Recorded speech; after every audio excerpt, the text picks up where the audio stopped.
right, Shalom. Shalom. Brother from GMS New Orleans coming at you with a quick hit. Prior to getting started, we're going to give all glory honor as a present to Yahweh Ba'Shem Yahushua Ba'Shem Kabadash. double honors to the apostles and elders of Great Millstone. Peace and salutations to the hopeful elect. Shalom. Shalom. All right, we just going to get into how there's no hope left for us here. Okay, and you can start me off with the precept. Yeah, the 1 Corinthians. 7 Yep. No, 7:31. Yes, this is 1 Corinthians 7:31. It says, "And they that use this world as not abusing it, for the fashion of this world passeth away." Okay, which is true because we have to just at this point we just do what we gotta do to make ends meet. Because, like it says the fashion of this world passes away. Okay, and the brother put something in the chat, which it says the income needed for a four-person family in Louisiana, it says you would have to have $220,000 to maintain that household. Which, brother, it's no way we don't even make, like you said yesterday, we don't make half of that. Yeah, half. So it's no way that we can afford to even, like you said, bro. It's like how we it's no only the Lord is getting us through this. And if I could add, Go ahead. Israelites are, for most households, we are very fruitful. So most of us have like a household of people. You know, just in general, you got some brothers, are single and in the truth, but a lot of brothers, some brothers got children and families. Cause we we still fruitful. So for the most part, it's almost inevitable. There's no way to make that. So obviously, like you said, you fighting a losing battle. You gotta. Yeah. Go ahead. You can bring that up. Yeah, this Psalms 37:25. It says, "I have been young and now am old, yet have I not seen the righteous forsaken, nor his seed begging bread." And what this brother talking about, how the fashion of this world is passing away. Okay, so it's becoming even more harder and harder. We already in captivity. It's becoming even more harder for us to to get by and to live. Alright, because everything is going up. Alright, the jobs are going down, the pay for the jobs is going down, and the prices is going up on everything. So how are we supposed to sustain ourselves? That's how we know this world, the fashion of this world passing away. Alright, because the Lord is not gonna have his righteous men begging or forsaken, man. What you gotta do? Good point. If I could add to that, that was a great way the brother constructed that, because like he said, if it get to a point that where the men of the Lord have to beg, then that will basically show the Lord to contradict that he have never seen a righteous forsaken, neither his seed begging bread. So not only him or his seed, right? If you're a man of the Lord that serve the Lord, right, the Lord will take care of your children and all, everybody in the household. Which we was talking about that the brother was like, we blessed, we gave the Lord praises, because we was like, we don't make half of that, but we still getting by, right? We ain't missing a meal, we ain't missing a bill, but that's our daily bread. So that's contentment. You got it. Yeah, the Lord closing that gap. Yep. I got it. Go ahead. It's Micah 2:10. It says, "Arise ye and depart, for this is not your rest, because it is polluted. It shall destroy you, even with a sword destruction." Okay, and this is the reason why we have to arise and depart, which is that's talking about spiritually, not literally. Okay, because this world is polluted. Like I said, it's going down. The fashion of this world is passing away.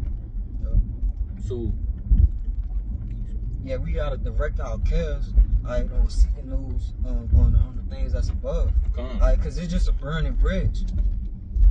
Right? So if you invest in the things of this world, it's inevitable that it's gonna collapse, and man, that is gonna fall. It's gonna come to naught. Yeah, and then it's gonna be like you said, it's gonna be a struggle to fight for something that's already been swept under your feet. Yeah. If something is already taken from up under you, then why are you still trying to find a foundation on it? Give me on 1 Peter 5:7.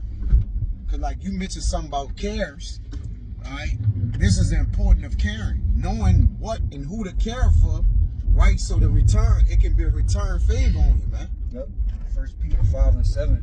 It says, casting all your care upon him, for he careth for you. So who is that talking about? Who is David talking about in Peter? Alright. That Salaki, not David and Peter, but they're the same people. But Salaki. But who is Peter, speaking about that we need to cast our cares upon? It said in the NLT. Yeah, go ahead. Yeah, 1 Peter 5:7 in the NLT.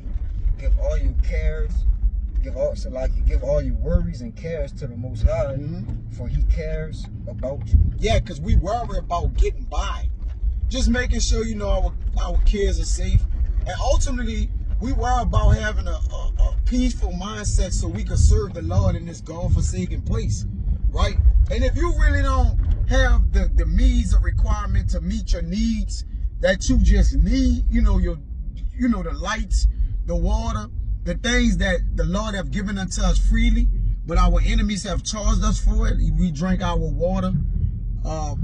They sell our wood and water unto us in Lamentations 5. All right. If you don't have those things and we can't afford to get them, then the Lord in which we care for, that'll guard our mind, because we'll try to care or focus on what we need just to get by today, man. Then that'll become our main priority or objective to what? Make sure we can just get what we need just to survive. All right. And that's why the Lord caring for us, he have given us this word, which have been our water. All right. This ministry, which have been our house and shelter. The word, which have been a light unto us. So the things that people use in life as necessities, we have that all in one thing, in the truth. Yep. You see? But y'all got it. You got something too. You got it? Yeah. Good. Yeah, this First Timothy 6:6. It says, but godliness with contentment is great gain. For we brought nothing into this world, and it is certain we can carry nothing out. And having food and raiment, let us be dealt with content. Alright, so the Lord, you want to speak on it? You got it. Yeah, so the Lord gonna make sure we have what we need, man, and especially to serve him. Alright, we can't be servants of the Lord, alright, because we can't be servants of the Lord and be without. Alright, so we need what we need to be able to serve the Most High too. So he gonna make sure we're able to do that. We're gonna have the necessities that we need to be able to do that, man. We're gonna be able to live. Cause just like you just said, he knew that those things, if we don't have what we need, then those things will just plague our mind, so we won't be able to focus on serving him. Yeah. So therefore, he's gonna make sure that we're good, that we got what we need, so that we're able to continue in the work. Okay. Hebrews 13 and 14. You got something? Yeah, because what we need, the things that the men of the Lord need are different from what the world needs. We need the spirit to go and preach and teach. We need the things that add unto us spiritually. And then the Lord, like the physical things, I'll take care of. So really, when we praying to the Lord, we're praying to the Lord, hey Lord, make sure my lights and my water good.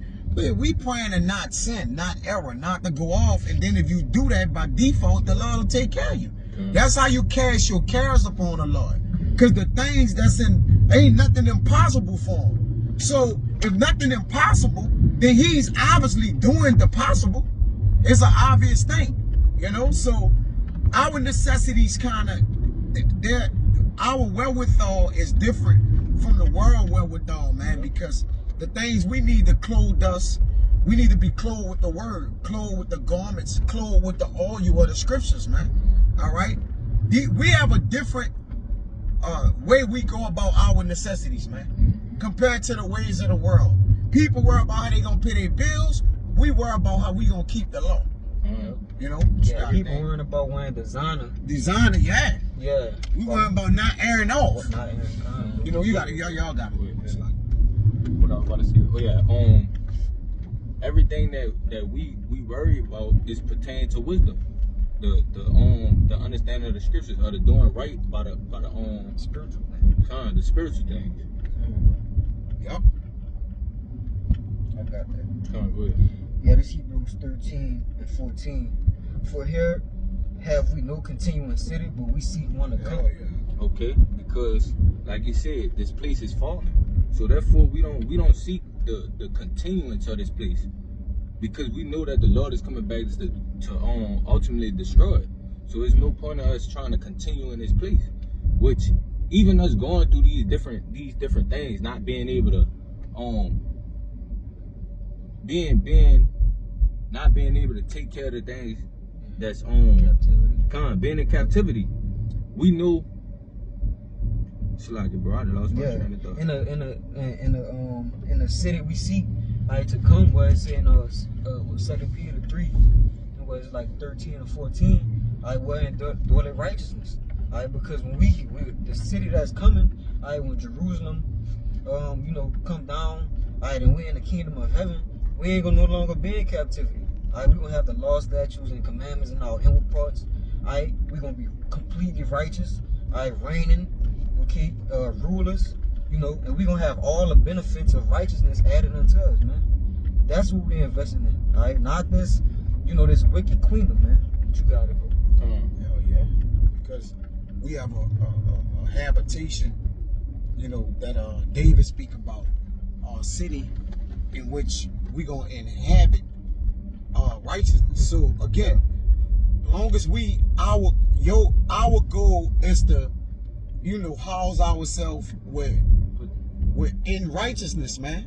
So therefore the Lord can house us with the things we need, man. I gotta find that in Psalms. The city of habitation. So I'm looking for it. I forgot what it's at.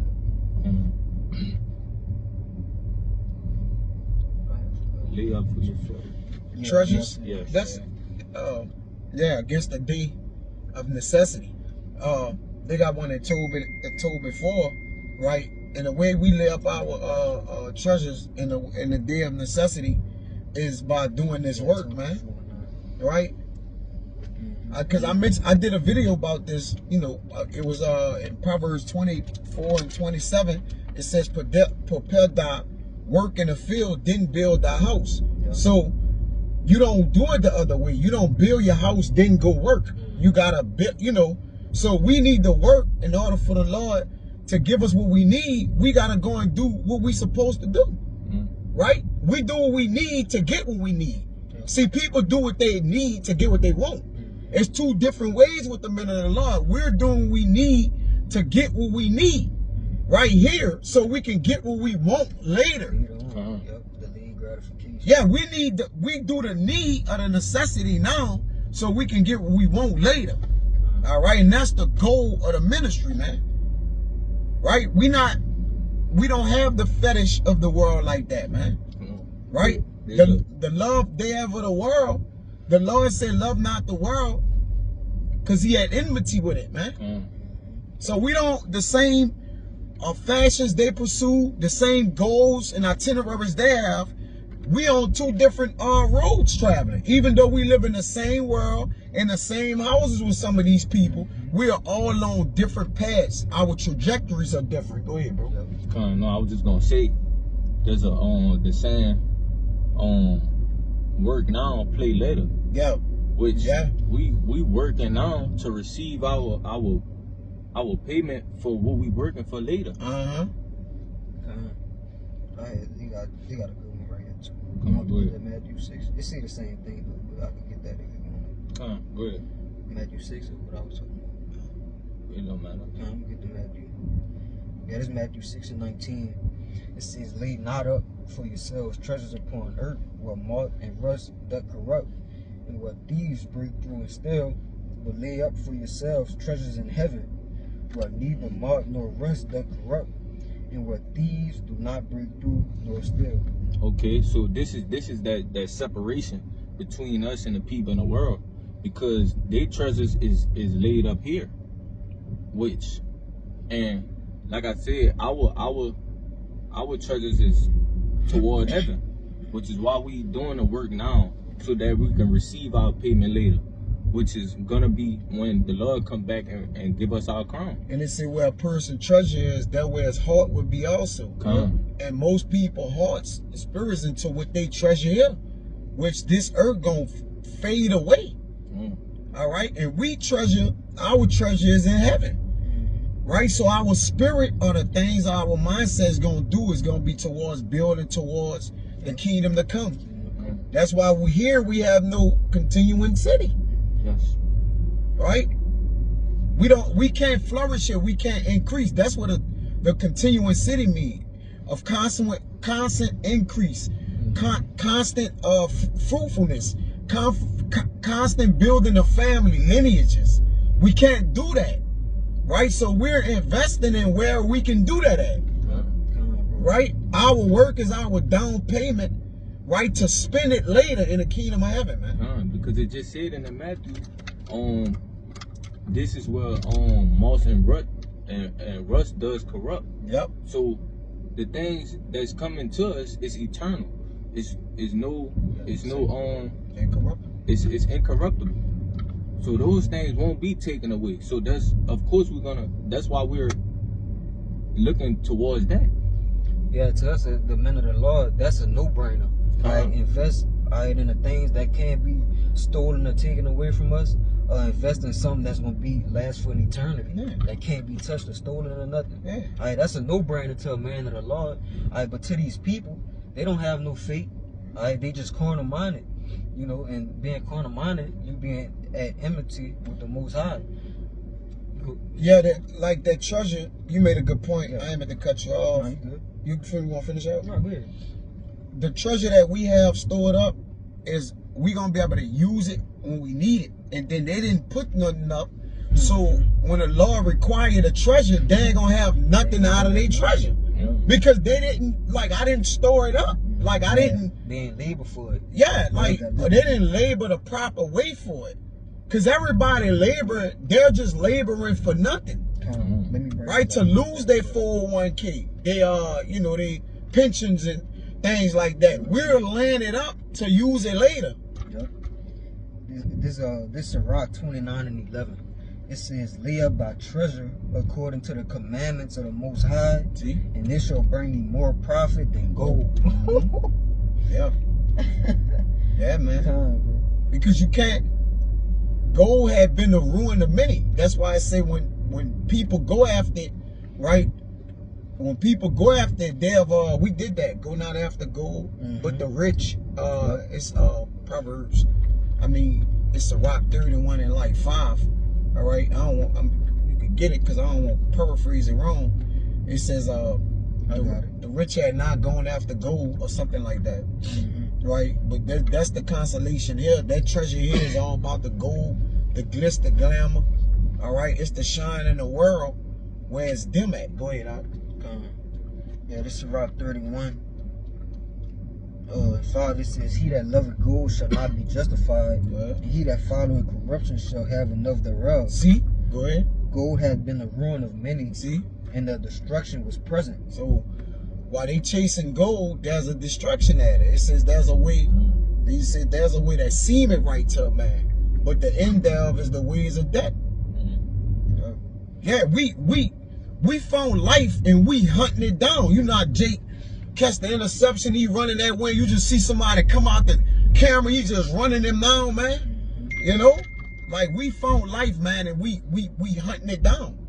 We have thirst after it, okay, this is the way, this, like you say, this is the way of life, walk in it. Go ahead. And we gonna, from here, make that one the last one, but go ahead. 1 Corinthians 9 and 24. It says, know ye not that they which run in a race run all, but one receiveth the prize, so run that ye may obtain. Which this is what we're doing. We running to finish the race that we may obtain our crown. Go down one more verse. Yeah, they running a race for glory. Oh, you saw how fast I was running in it? And these people ain't even really running to win. Like, they're running They're running straight into condemnation. Yeah, they're running to put themselves on Instagram. You saw me in the Olympics, like it's like a low ass glory. We running this race for the finish. Like when we finish, all right, then there's a prize for the person who finished, man. Now who started the race or how fast you was running in it, man. Go ahead, Art. And the reasons are different. What we're chasing is two different things. Yeah. So they running at a different speed, at a different pace. All right, we all running, but like you said, we got a destination where we running to. They're just running. Go ahead, Art. Verse 25, and every man that striveth for the mastery is temperate in all things. Now they do it to obtain a corruptible crown, but we an incorruptible. But that's that point. Like we said, that they're running that race for that corruptible crown, for the publicity of the just like when they on the NFL, the NBA, the things they chasing after is corruptible. Fame, validation, reputation. Yep. It's corruptible, but it says we do it. It says, but we and incorruptible, which is those things that's stored up in heaven. Yep. But that's all I had. Not point me. So with that, hopefully this lesson was edifying. Before we get out of here, we're gonna give all glory, honors, and praise to Yahweh Ba'Shem, Yahweh Shai Ba'Shem Kakadash. double honors to the apostles and elders of Great Millstone. Peace and salutations to the hopeful elect. Shalom. Shalom.